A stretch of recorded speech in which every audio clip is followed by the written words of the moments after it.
தேவனின் ஆசீர்வாதம். தேவனின் ஆசீர்வாதம் மனிதனின் வாழ்க்கையில் மிக முக்கியமான ஒரு அருள் வரம். அது இயற்கையின் மூலம் அல்லது மனிதர்களின் செயல்களின் மூலம் வரக்கூடியது ஒன்றல்ல. தேவனின் கருணையாலும் மட்டுமே கிடைக்கக்கூடியது. ஒருவருக்கு தேவனின் ஆசீர்வாதம் கிடைத்தால் அவருடைய வாழ்க்கையில் முழுமையாக அர்த்தத்துடன் முன்னேறுவான். நமது வாழ்க்கையில் நிகழும் சிறிய பெரிய அனைத்தும் தேவனின் ஆசீர்வாதத்தின் அடையாளங்களாகவே பார்க்கலாம். ஒவ்வொரு நாளும் நாம் உயிருடன் இருக்கின்றோம் என்பதே அவரின் ஆசீர்வாதம். நம் குடும்பம், நட்புகள், உடல் நலம், மனநலம் ஆகிய அனைத்துமே தேவனின் அருளின் பிளவுகள். ஆனாலும் நாம் வாழ்க்கையில் பல சிரமங்களையும் கஷ்டங்களையும் எதிர்கொள்வோம்.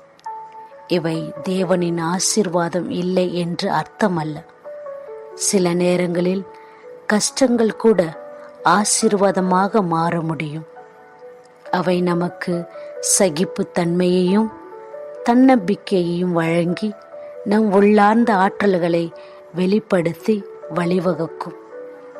தேவன் நம்மை சோதிக்கின்றார் என்ற எண்ணம் உருவாவதை தவிர்த்து அவை ஒரு புதுமையான ஆசீர்வாதத்திற்கு வழிவகுக்கும் என்பது நம்மை உணர்த்துகிறது. தினசரி வாழ்க்கையில் தேவனின் ஆசீர்வாதத்தை நினைவில் வைத்துக் கொள்வதன் மூலம் நம்முடைய மனம் அமைதியையும் நம்பிக்கையும் அடையும். அவருக்கு நன்றி செலுத்தி நம் செயல்களில் அவர் எப்போதும் நம்முடன் இருக்கிறார் என்பதை உணர்ந்து கொள்வோம். எளிய விஷயங்களில் கூட நாம் தேவனின் ஆசீர்வாதத்தை காணலாம். மழை, மாலை சூரியன், பசுமையான புல்வெளி, இவை அனைத்தும் அவரின் கருணையின் பிரதிபலிப்பாக கருதப்பட வேண்டும். அவைகளை நாம் ரசிக்கும்போது நமது உள்ளத்தில் மகிழ்ச்சியும் நிறைவும் தோன்றும். முடிவில் தேவனின் ஆசீர்வாதம் என்பது நம் நம்பிக்கையின் அடிப்படையாகவும் நம் வாழ்வின் ஒளியாகவும் இருப்பது நிச்சயம்.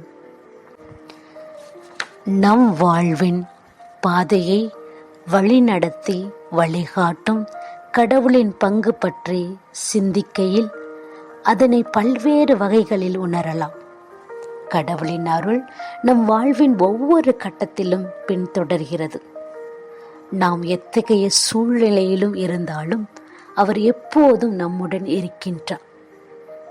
அவர் நம்மை நல்வழிப்படுத்தவும் நம் பாதையை நேர்மையாக்கவும் சீராக்கவும் திசை திருப்பவும் துணை நிற்கிறார்.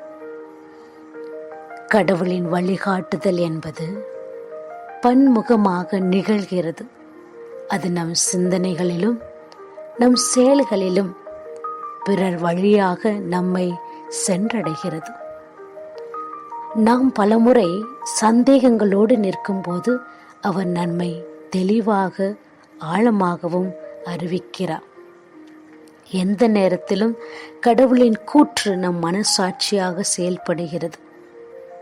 நம் மனதிற்குள் ஒரு அமைதி, ஒரு ஆழ்ந்த நம்பிக்கை தோன்றும் போது அதுவே அவர் வழிகாட்டுவதின் அறிகுறியாக இருக்கலாம்.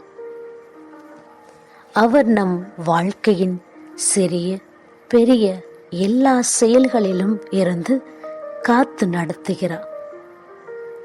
நாம் எங்கோ தப்பி செல்லும் போது அவர் நம் பாதையை திருத்தி சரியான வழியில் திருப்புகிறார். இது நம் மீது அவர் கொண்டுள்ள பேரன்பின் சின்னமாகும். வாழ்க்கையில் கடினமான சூழ்நிலைகள் வந்தபோதும் நாம் விட்டுவிடாமல் கடவுளின் வழிகாட்டுதலை முழுமையாக நம்ப வேண்டும். அவர் நம்மை எப்போதும் மாபெரும் நன்மைக்கு தான் வழி நடத்துவார்.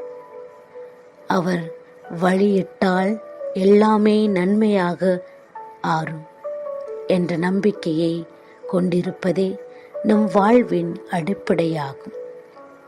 அதனால் நம் ஒவ்வொரு நாளிலும், நம் ஒவ்வொரு செயலிலும் கடவுளின் வழிகாட்டுதலை நம்பி அவரை முன்னிலைப்படுத்தி வாழ்வோம்.